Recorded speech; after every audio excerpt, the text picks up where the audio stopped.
Graça e paz. Hoje nossa aula é sobre o conhecimento teológico que o conselheiro bíblico deve ter. Será que o conselheiro bíblico ele não precisa ter alguns conceitos básicos da teologia para que possa ser mais eficiente e correto no aconselhamento?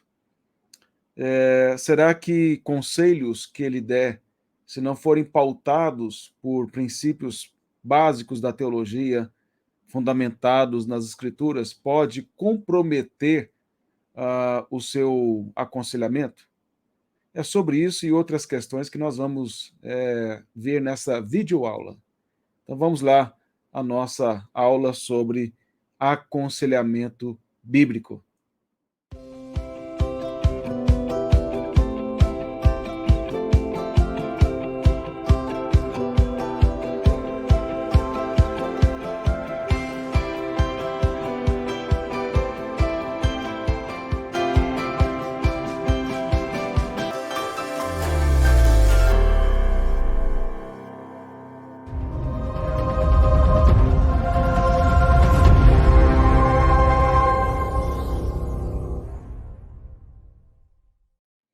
O conhecimento teológico, ele é uma obrigação para todo crente. Todo crente deveria se esforçar em estudar a palavra de Deus e aprofundar-se nesse conhecimento. Pensa na questão de existir uma resistência muito grande no meio evangélico de pensar que estudar teologia é algo contrário à, à espiritualidade. Então, se a pessoa ela estuda teologia, pressupõe que ela seja fria na fé e que ela não tenha piedade. É verdade que algumas pessoas que estudam teologia e não aplicam a sua vida, elas são pessoas impiedosas, pessoas frias, insensíveis à realidade. Mas não é o problema a teologia, são as pessoas que estudam essa teologia. O conhecimento que elas adquirem, ao invés de humilhá-las, de levá-las ao quebrantamento diante do Senhor, tornam estas pessoas ainda mais arrogantes. É assim como, por exemplo, o dinheiro. Né? O dinheiro não muda as pessoas como muitos pensam. O dinheiro revela o que as pessoas são. Você deve conhecer algumas pessoas que têm muito dinheiro e elas continuam sendo pessoas simples, humildes e que não se vangloriam de ter muito dinheiro. No entanto, há outras pessoas que talvez você conheça que elas têm pouco dinheiro ou começou a ter um pouquinho mais de dinheiro, elas já começam a menosprezar outras, começam a humilhar as pessoas, o que revela que, na realidade, não foi o dinheiro que mudou essas pessoas, apenas revelou aquilo que já elas eram, só faltava oportunidade. Usando esse exemplo, eu digo que o conhecimento teológico tem o mesmo sentido, em que as pessoas elas revelam aquilo que elas são. O crente verdadeiro, piedoso, quanto mais ele conhece sobre Deus, mais ele vai ficar humilde perante o Senhor. E mais ele vai entender que precisa conhecer mais. E que por mais que ele estude, é insuficiente para, diante do conhecimento que está diante dele, através das Escrituras. Ele olha para a história da igreja e ele vê toda essa rica herança teológica e fica maravilhado como Deus, na sua providência, usou homens fiéis para aprofundar-se na palavra e o quanto ele precisa aprender a partir dessa rica história. No nosso material, que será disponibilizado para você, eu apresento justamente essa questão da importância do conselheiro leigo, conselheiro bíblico, dele ter um conhecimento básico de teologia. Não quer dizer que ele precise ser um especialista em teologia. Aliás, eu nem gosto desse termo especialista. Eu ouvi uma frase muito interessante em um filme que a pessoa dizia que todos nós devemos ser sempre estudantes, de vez em quando professores, mas nunca especialistas.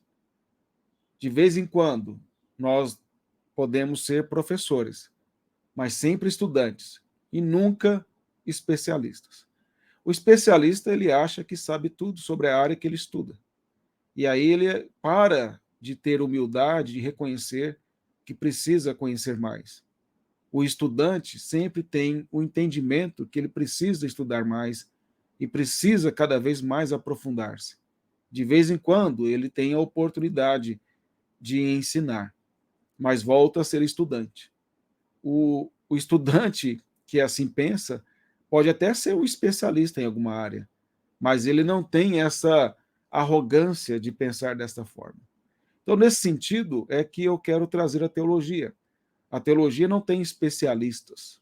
A teologia é um estudo para a igreja, para o povo de Deus, onde cada um de nós precisa aprender mais e mais das Escrituras Sagradas. Então, o que eu quero trazer aqui para você é que é necessário que, pelo menos, você tenha desejo de aprender mais de teologia reformada.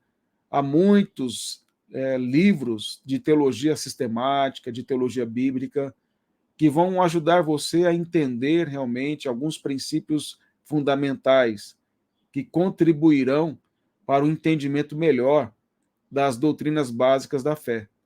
E dentre essas doutrinas básicas da fé, eu selecionei uma que está relacionada diretamente ao aconselhamento bíblico, que é a antropologia.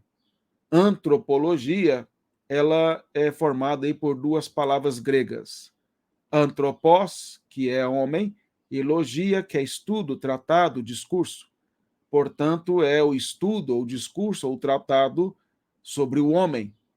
Mas a nossa antropologia, ela é bíblica, o que reduz aí, nesse caso, o assunto. Você tem antropologia em várias áreas do conhecimento humano, em que é abordado a antropologia, o estudo sobre o homem, a partir do evolucionismo, a partir da psicologia, socialismo e assim por diante. Mas a antropologia bíblica, ela parte da revelação bíblica, ela parte do que a Escritura fala sobre o homem, e que nós cremos ser a fonte absoluta e verdadeira para entendermos, conhecermos o homem. Nesse sentido, quando nós olhamos para a antropologia sem ser a bíblica, nós temos uma visão completamente distante da realidade do homem. É por isso que a psicologia, ela não tem ferramentas suficientes para penetrar no mais profundo do coração do homem. Ela não tem como entrar nos recônditos da alma, porque somente a Escritura tem esse poder. Somente a palavra de Deus pode fazer isso. O pressuposto que prevalece dentro da psicologia, da psiquiatria e de outras áreas que tratam do comportamento humano ou até mesmo de doenças, no caso da psiquiatria, parte do pressuposto de que o homem é fruto de uma evolução. E se o pressuposto é falso, todo o resto é comprometido. Embora tenha alguns momentos de verdades aí nas análises feitas pela psicologia, pela psiquiatria. Mas quando você parte do pressuposto de que o homem foi criado à imagem e semelhança de Deus, nós só podemos entender, conhecer o homem realmente a partir da revelação que o próprio Criador faz dele. Olhando para o Criador e aprendendo com o Criador como o homem é. Não olhando para o homem para aprender sobre o homem, mas olhando para o Criador do homem e aprendendo a partir do Criador como o homem é de fato. É justamente isso que eu quero tratar nesse estudo. Sendo assim, quando nós olhamos para o homem à luz das Escrituras, nós vemos que ele é tanto uma criatura, porque ele foi criado pelo Senhor, Gênesis capítulo 1 e 2, como também ele é uma pessoa. Ele tem uma liberdade relativa, ele é um ser pensante. Então, ele não é um animal irracional, Ele não é um animal que age por instinto. E nem é um animal que evoluiu para ser um animal racional, como pensam os evolucionistas. Ele foi criado já à imagem de Deus, o Criador, e sendo assim, ele é uma criatura, porque ele foi criado, então ele não é um semideus, mas ele também é um ser pensante, ele é um ser racional, relativamente ele tem uma liberdade, e ele tem uma racionalidade com base na razão pura que é Deus. Ele tem o senso moral, justiça e retidão e assim por diante, que foi adquirido, são atributos que ele teve e foi formado a partir do Criador.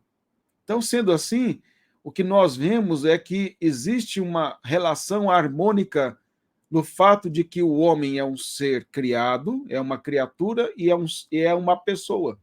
E nós não podemos compreender a natureza humana sem pensar no Criador, sem entender o que o Criador revela sobre a sua criatura, sobre aquele que o representa na terra, sobre aquele que foi formado à sua imagem e semelhança. Quando nós olhamos nas Escrituras, nós vemos vários ensinos sobre essas verdades aí que a palavra de Deus nos mostra. Por exemplo, depois da queda do homem, a Bíblia diz que nós tivemos a nossa mente, o nosso coração, a imagem de Deus em nós foi desfigurada pelo pecado. Nós não perdemos esta imagem, mas ela foi desfigurada pelo pecado. A Bíblia vai dizer, então, que uma vez que nós fomos alcançados pela graça, a nossa mente ela é renovada pelo Evangelho. Quando o Evangelho alcança a nossa vida, somos, então, transformados pela graça, e isso faz com que haja uma renovação da nossa mente. A gente vê isso, Paulo falando em Romanos, capítulo 12, verso 1 e 2, também em Efésios, Paulo vai falar sobre isso no capítulo 4, verso 23 ao 32, ele fala sobre mudança de mente, mudança de hábitos, natureza nova, natureza velha, lá em Efésios, velho homem, novo homem, despir e revestir. Em Romanos 6, Paulo vai falar sobre que nós éramos escravos do pecado, agora somos escravos servos da justiça. Ou seja, há uma mudança radical em nós a partir do Evangelho, porque a graça de Deus nos alcança e nos transforma a mente, no sentido de virar chave, ou seja, a nossa visão de mundo muda completamente. E aí começa-se o processo da santificação, que vai nos transformando, nos restaurando a imagem de Cristo Jesus. Depois você leia lá Efésios capítulo 2, versículo 10, onde Paulo fala que nós somos feituras de Cristo, criados para sermos feituras de Cristo. Mas quando pensamos nessas mudanças que ocorrem em nossa vida por meio do Evangelho, nós precisamos, primeiramente, olhar para o que a Escritura nos fala do homem antes da queda, né, que é no momento da criação. E nós olhamos isso lá em Gênesis, capítulo 1 e capítulo 2, quando no capítulo 1 de Gênesis nos é revelado que Deus criou o homem Deus criou o homem à sua imagem e semelhança, homem e mulher. Deus fez o homem e a mulher à sua imagem e semelhança. Ele não fez apenas o homem à sua imagem e semelhança. Ele fez a mulher também à sua imagem e semelhança. A humanidade à sua imagem e semelhança. Significa que o homem e a mulher foram criados de tal maneira que representavam Deus aqui na Terra. O seu domínio, os seus relacionamentos, sua maneira de agir, tudo isso refletia a imagem do Criador. Portanto, a natureza humana ela é fundamentada na natureza divina, no sentido não que o homem tenha aspectos divinos. Eu quero dizer no sentido em que o homem ele representa o divino, representa Deus aqui na Terra, a partir da sua própria forma de existir. Quando a gente olha para Gênesis capítulo 1, verso 28, que fala que Deus criou o homem à sua imagem e semelhança, homem e mulher, a primeira coisa que eu tenho que dizer é que lá nós temos claramente a revelação de que o homem e a mulher, apenas homem e mulher, dois gêneros apenas foram criados. E que esses dois gêneros, macho e fêmea, aliás, a tradução no hebraico lá, a palavra utilizada lá, as palavras literais seriam macho e fêmea, que Deus criou homem e mulher, macho e fêmea. Essa é a ideia ali do texto. Mostrando que o casal, homem e mulher, é que representa a imagem de Deus.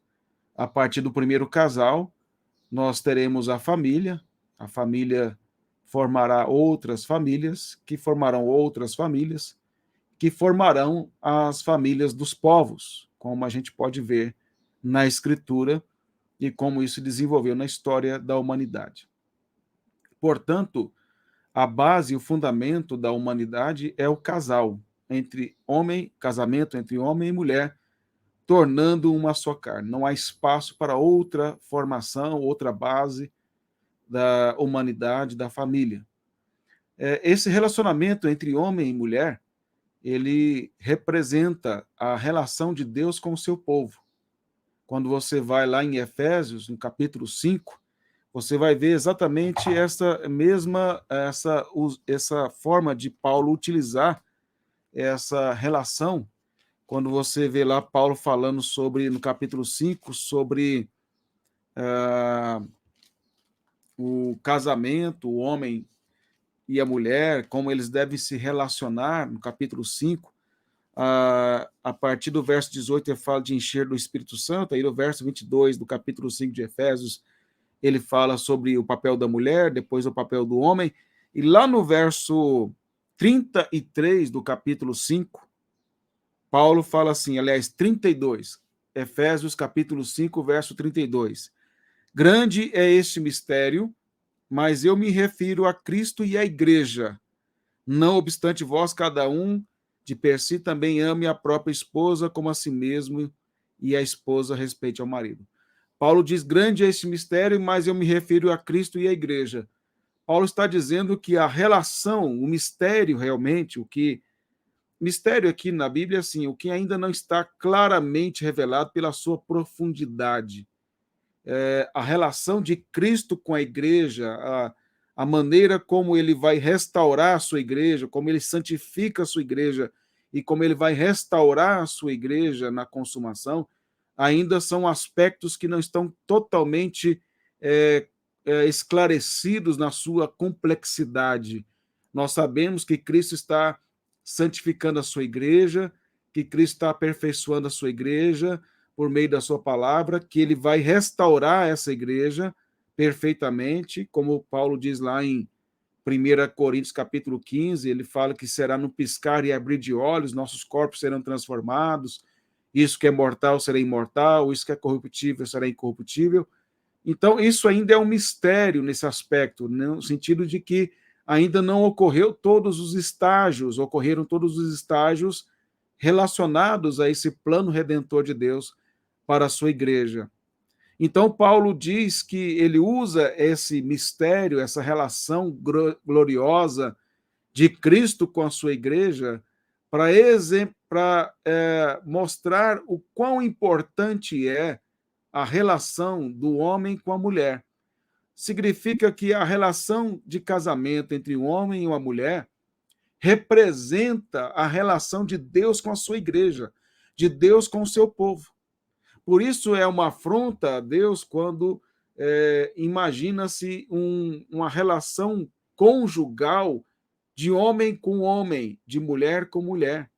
Porque a relação de homem com a mulher, desde a criação, ela representaria ali, já estava lá em Gênesis capítulo 1, apontando para frente, a relação do Criador com o seu povo. Foi assim a relação de Deus com os patriarcas, foi assim a relação de Deus com Israel, foi assim e é assim a relação de Deus com a igreja. Portanto, quando nós olhamos para esse princípio que está lá de forma germinal em Gênesis capítulo 1, nos mostra que esta criação do homem e da mulher e esta relação conjugal é algo sagrado, é algo importantíssimo e fundamental. E qualquer outro pensamento que tenta desconstruir isso, não só a relação homossexual, como eu estou dizendo, mas a relação, por exemplo, de um homem com duas mulheres, ou de um homem com três mulheres, ou uma mulher com dois homens, e assim por diante, como nós bem sabemos que ocorre em nossos dias. Qualquer que seja a relação fora daquilo que o Senhor estabeleceu, é algo que afronta a própria pessoa de Deus, o próprio ser de Deus e a sua relação com o seu povo. O outro aspecto é entender que não há outro gênero sexual. Essa questão da identidade sexual, a pessoa nasce com um corpo de homem, mas ela se sente como identidade como mulher, ou vice-versa. Isso não tem nada a ver com a realidade, nada a ver com as escrituras. O homem foi criado macho e a mulher fêmea. O seu corpo é próprio, é a sua identidade. A natureza humana, ela é corpo e alma, não é só corpo e nem só alma. Não há uma alma feminina e um corpo masculino, ou um corpo feminino e uma alma masculina. O que existe, na verdade, é um problema que está relacionado à sua própria maneira de se enxergar, a sua maneira de interpretar o seu passado e assim por diante. Não é o meu ponto aqui tratar desse aspecto da homossexualidade, embora pode ser que você se depare, muito provavelmente, com alguém da igreja que tem essa luta. E eu mesmo já aconselhei pessoas membros de igreja que lutam contra o desejo homossexual. O desejo homossexual é tão pecaminoso como o desejo de adultério, de prostituição ou de qualquer outro pecado. O que não se pode é defender esse desejo como sendo legítimo, como sendo algo natural, como sendo algo que Deus aprova, para agradar as pessoas, como alguns pastores progressistas têm feito por aí nos seus púlpitos.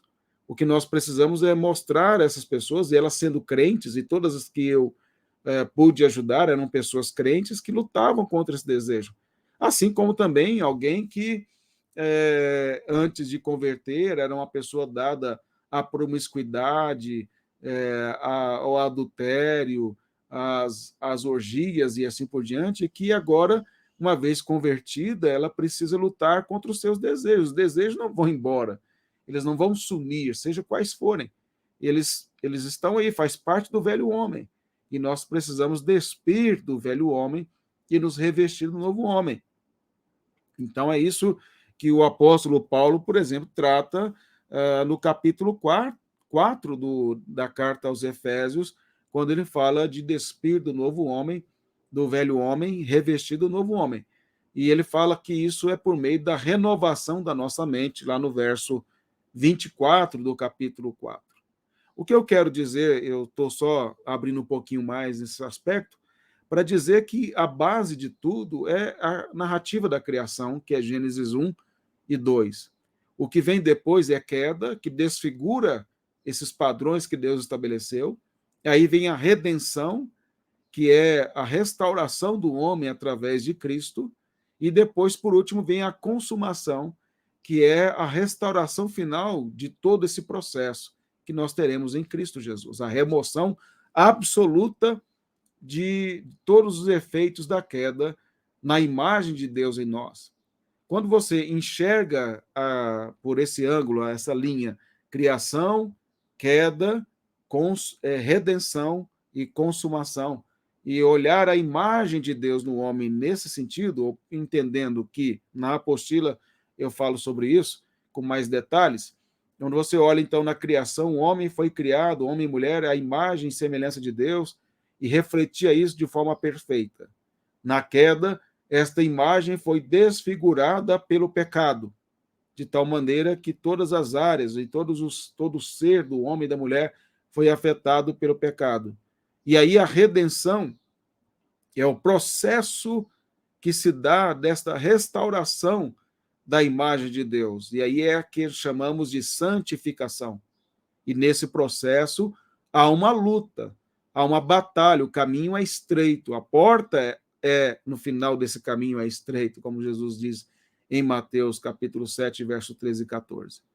Ou seja, você não pode dizer a alguém da igreja, a um membro, que está passando por uma luta espiritual, uma luta contra tentações e pecados no seu coração, que será em algum momento fácil.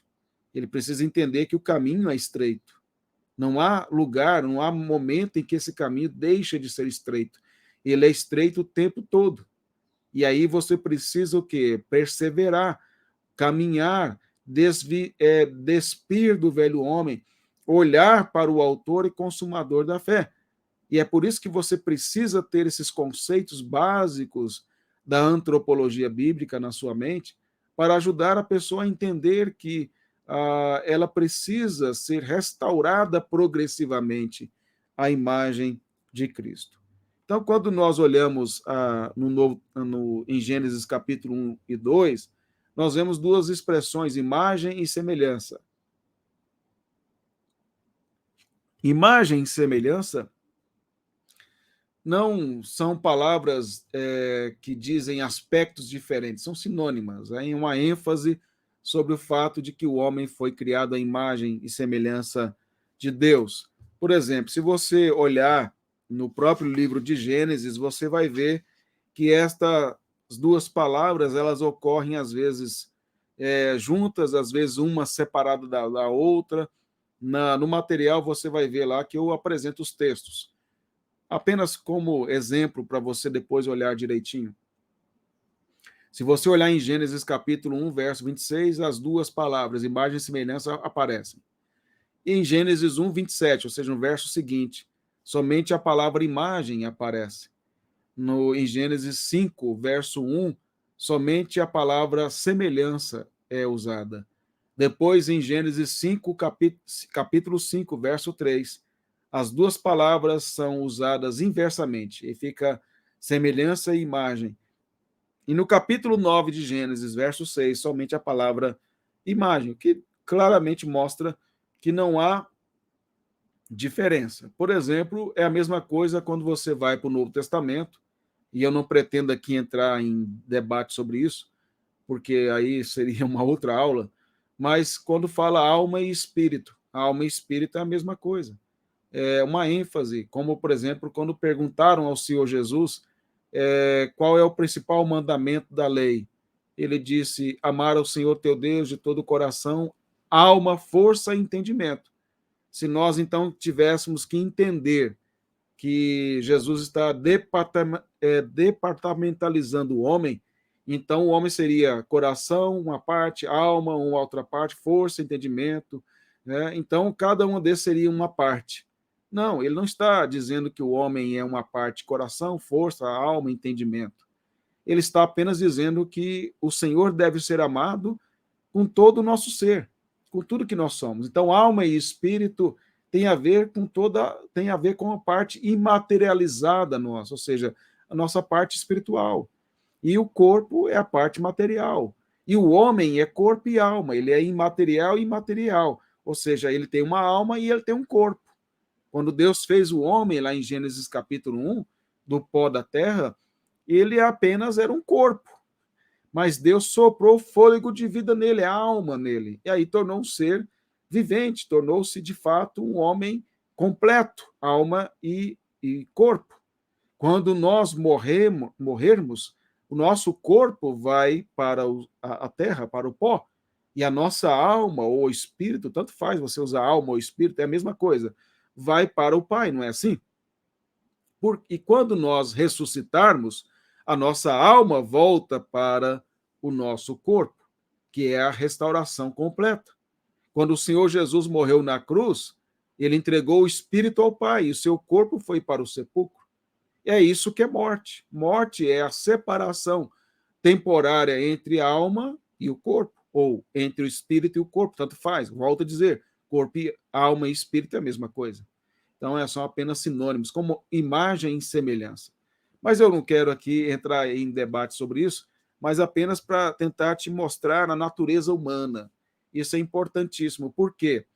Quando você observa a maneira como a psicologia trata os problemas do homem, ela sempre trata do aspecto físico, né? O cérebro, ou o seu comportamento, a fisionomia, algumas evidências, né, físicas que podem demonstrar alguma outra coisa e tal. Por quê? Porque ela sempre trabalha desse pressuposto de que o homem é apenas corpo, é apenas matéria.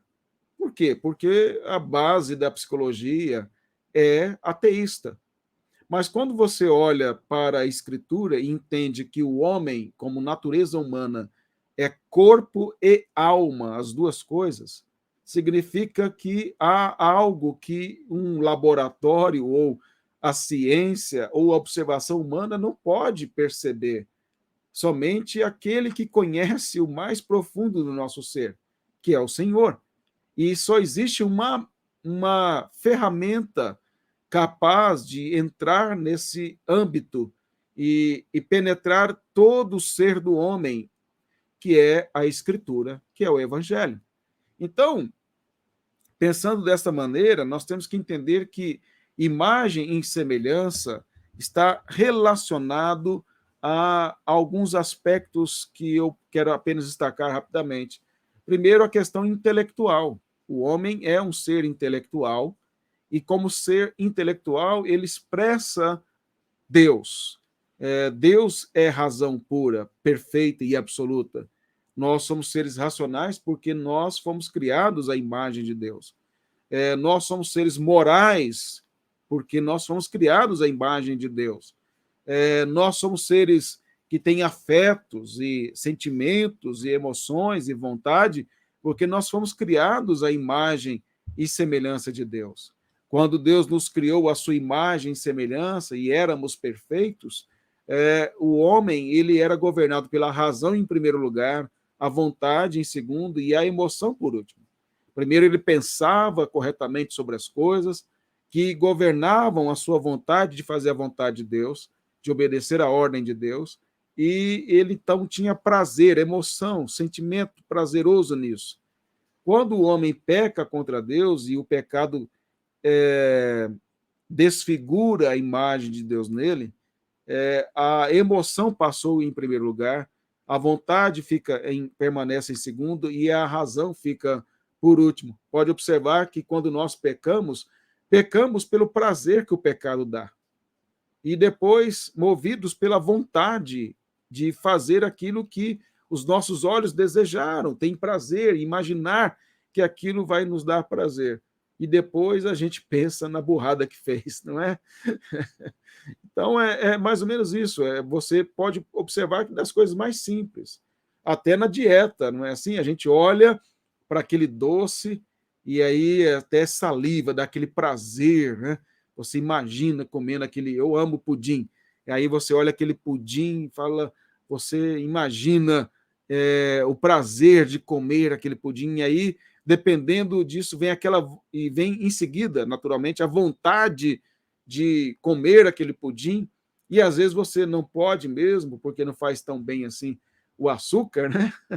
E você às vezes não pode comer ali por alguma razão de saúde, ou porque precisa perder peso, porque não vai te fazer bem, vai te dar só um prazer momentâneo, mas a vontade é tão grande, aí a sua razão começa a pensar o seguinte, a raciocinar, não, mas é só desta vez, já tem bom tempo que eu não como, isso não vai alterar em nada, e começa então essa luta racional, que às vezes é irracional, por causa do pecado. E depois que você come e saciou a sua vontade, o seu prazer, vem o pesar na mente, porque eu não resisti, porque eu não deixei de fazer isso. Eu estou dando um exemplo bem simples aqui, para exemplificar, e se aplica de modo maior, macro, a todas as áreas da nossa vida. O adultério, por exemplo. A pessoa é crente e ela é casada, bem casada, e ela começa então a olhar, o homem começa a olhar para uma mulher que fisicamente o atrai, e ele começa então a sentir prazer em imaginar-se com aquela mulher. E aí vem a vontade dele de deitar-se com aquela mulher, como está lá em Provérbios daquele jovem com a mulher adúltera. E aí ele cai em adultério, porque ele pensa o seguinte: não, na verdade, é, a minha mulher não tem sido tão boa comigo, né? Não temos tido uma vida sexual muito ativa, e ele começa a pensar, ele está raciocinando, mas de forma errada, e ele começa a usar de recursos na sua mente que possam justificar o seu pecado. E aí, então, ele vai e comete esse pecado. E aí ele vê que não houve uma consequência imediata e ele pensa que Deus não vai pesar a mão sobre ele e ele continua pecando como fez Davi com Betseba. Até que chega um momento em que Deus o leva ao entendimento do erro, da gravidade do pecado que ele cometeu, como fez Davi, como fez Deus através de Natã, o profeta Natã exortando Davi, e ele é levado ao arrependimento. Feito isso, então, sendo ele crente, ele se arrepende amargamente, ele sente o peso da mão de Deus sobre si, e aí ele vê a burrada que ele fez, né? A tolice que ele cometeu, o rastro de destruição que ele deixou na sua família, no seu casamento, nas pessoas que amam ele, na igreja e assim por diante. Veja, eu usei o exemplo do pudim e agora usei do adultério, para você ver que a estrutura é a mesma, o modus operandi é o mesmo, a maneira como as coisas ocorrem é a mesma. Por quê? Por causa do pecado, por causa da queda. Agora, como que a gente deve lidar com isso? É com a mente renovada, entendendo, vencendo os nossos desejos, as nossas vontades, nos disciplinando para não pecar contra Deus. Então, quando se fala imagem e semelhança de Deus, tem a ver com todas essas questões intelectuais, afeições, a questão moral, e entender que o conhecimento verdadeiro de Deus foi completamente afetado pelo pecado, o senso de justiça, a santidade, foi removido isso de nós com a queda, e que somente agora com o evangelho, pela graça de Deus, que isso agora foi dado a nós, foi restaurado, está sendo restaurado em nós, ou seja, agora podemos conhecer verdadeiramente a Deus por meio de Cristo, podemos sabemos o que é certo e o que é errado por causa do Evangelho, nós agora nos santificamos em Cristo Jesus progressivamente, e isso vai sendo restaurado cada vez mais. E aí eu volto a dizer aquela tabelinha, aquela linha que eu falei para você.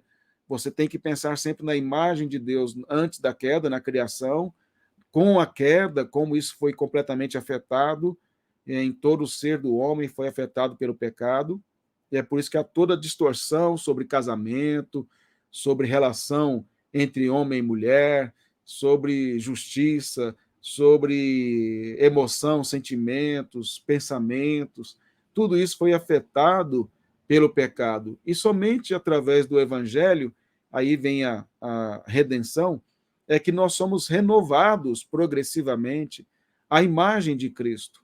Nós somos cada vez mais transformados à imagem do Senhor. E chegará um dia, na consumação, que nós seremos completamente restaurados. Seremos completamente removidos de nós todos os efeitos da queda. E seremos perfeitos em Cristo. E não mais pecaremos contra o Senhor. Em que aspecto isso pode nos ajudar no aconselhamento bíblico? Olha, quando você vai aconselhar algum irmão, você precisa então entender que, ainda que ele esteja em pecado, ele é crente, sendo ele crente verdadeiro, e Deus há de levá-lo ao arrependimento, e que você precisa mostrar a ele que ele precisa pensar corretamente. E pensar corretamente é pensar conforme a Escritura, não é pensar conforme ele deseja, não é tomar as decisões que as pessoas dizem para ele, mas o que a Bíblia fala sobre aquela questão. E que, ainda que ele tenha prazer naquilo que ele deseja fazer, seja o que for, ele precisa entender que, sendo aquele prazer pecaminoso, ele tem que lutar contra esse desejo, porque depois que ele se satisfizer com os desejos que são pecaminosos, no caso, eu citei do adultério e outros, ele vai sofrer amargamente a tristeza, como Davi. Você pode usar Davi como exemplo, pode usar o Salmo 32 ou o Salmo 51, onde Davi fala que enquanto ele se calou, né, não confessou os seus pecados, seus ossos envelheceram, porque a mão de Deus pesava sobre ele. Você precisa entender que o verdadeiro crente, ele tem uma consciência cativa às Escrituras. A Bíblia fala em Romanos 2 que a consciência, que é um aspecto da imagem de Deus no homem, funciona como um tribunal que acusa e defende. O ímpio tem uma consciência não cativa às Escrituras, em que ele não entende que está errado. É por isso que ele faz o que faz. Ele tem prazer no pecado realmente, ele não sente falta de paz por estar pecando contra Deus, e ele continua, embora lá no íntimo dele saiba que é errado o que ele está fazendo. Mas o crente não, o crente ele não tem paz quando peca contra Deus. Ele não tem como ficar feliz internamente no pecado. Ele pode até, em certo momento, ter prazer no pecado, porque o pecado dá prazer. Se não desse prazer, nós não pecaríamos, não é verdade? Se o pecado desse choque, nós não pecaríamos. O pecado dá prazer, mas é na hora. E o crente sente aquele prazer na hora do pecado, do adultério, da prostituição, da fornicação, ou de qualquer outra coisa. Mas depois vem o peso na sua mente, no seu coração. Ele tenta abafar isso. Ele tenta achar pessoas que possam dizer para ele o que ele quer ouvir, para tentar abafar a sua consciência. Mas sendo ele crente verdadeiro, vai ter um momento que ele não vai suportar a exortação da palavra, porque ele sabe que a Escritura está certa e ele está errado.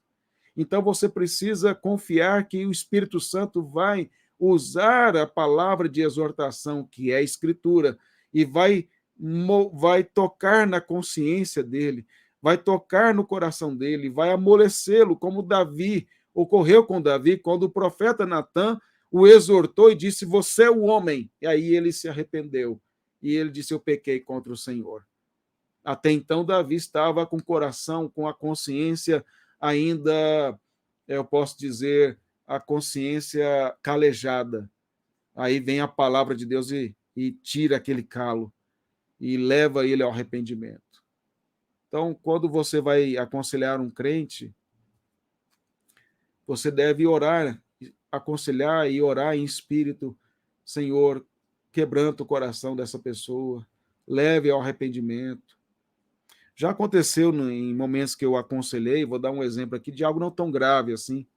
Eu estava aconselhando uma senhora crente, uma pessoa antiga na igreja, e que de gerações de pessoas fundadoras de igreja, e ela é realmente uma mulher muito crente, piedosa.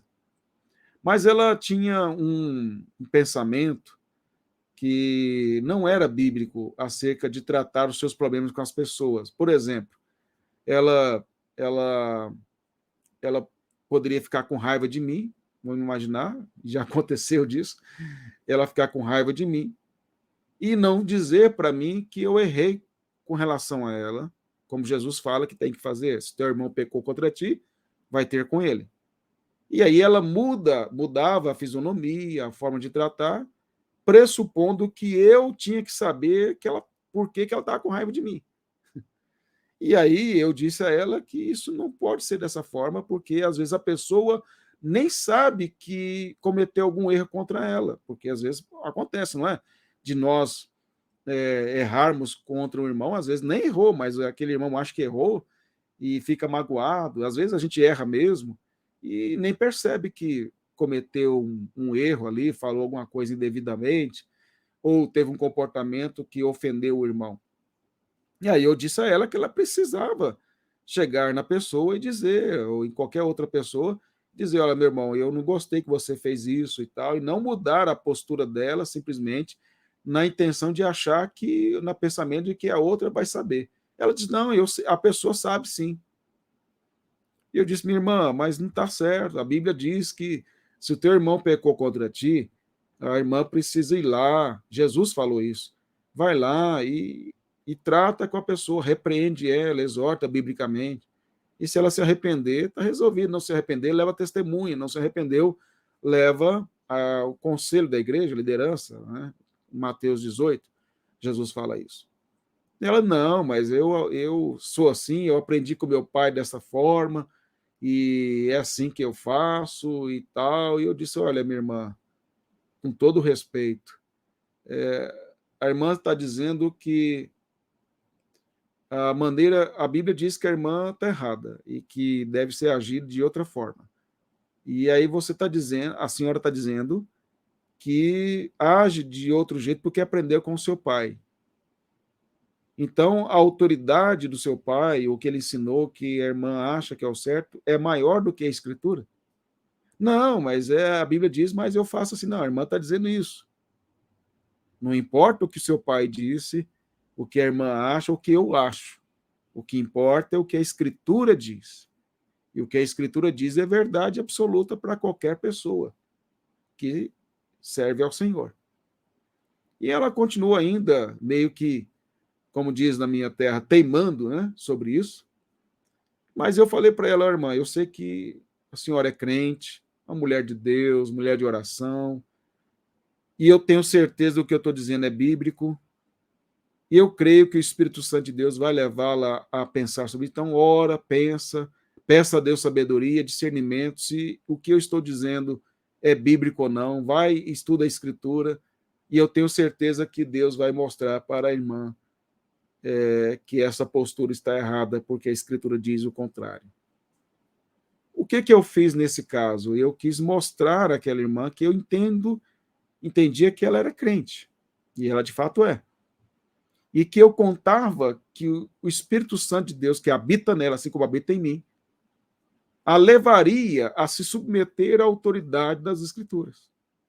Eu não estava confiado em meu mérito ou minha capacidade de convencê-la, mas no convencimento dado pela própria palavra e pelo Espírito que inspirou esta palavra através dos escritores sagrados.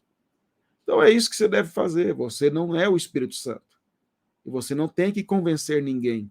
Você tem que apresentar a Escritura e descansar de que Deus haverá de mostrar àquela pessoa. Depende, às vezes, já aconteceu no meu ministério, da pessoa nem assim não mudar, não ser convencida pelos argumentos bíblicos durante o período em que eu aconselhei. E eu, depois de um tempo, essa pessoa que é crente, Deus abriu a mente dela e amadureceu para ela entender que aquilo estava certo, que eu estava falando.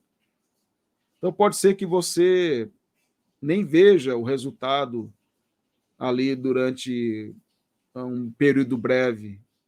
Talvez depois de anos essa pessoa venha amadurecer, porque tem muito a ver com maturidade cristã. Tem a ver com a pessoa realmente se autoexaminar, se autoconfrontar e avaliar se realmente é aquilo. Não é só um entendimento intelectual, é um entendimento de alma, de coração. E isso é uma obra de Deus. O nosso papel é mostrar o caminho, mostrar o que a Escritura diz. E, para tanto, é preciso que você tenha conhecimento teológico, que você entenda o que realmente, quem é o homem, a natureza humana. É um outro aspecto que eu poderia dizer aqui, é que a natureza humana também, nós todos carregamos na nossa personalidade traços dos nossos pais, avós e tios e assim por diante. Nós somos seres individuais, cada um tem uma personalidade, no entanto, nós também sabemos que carregamos muito dos nossos antepassados, vamos dizer assim, pais, avós e bisavós e assim por diante.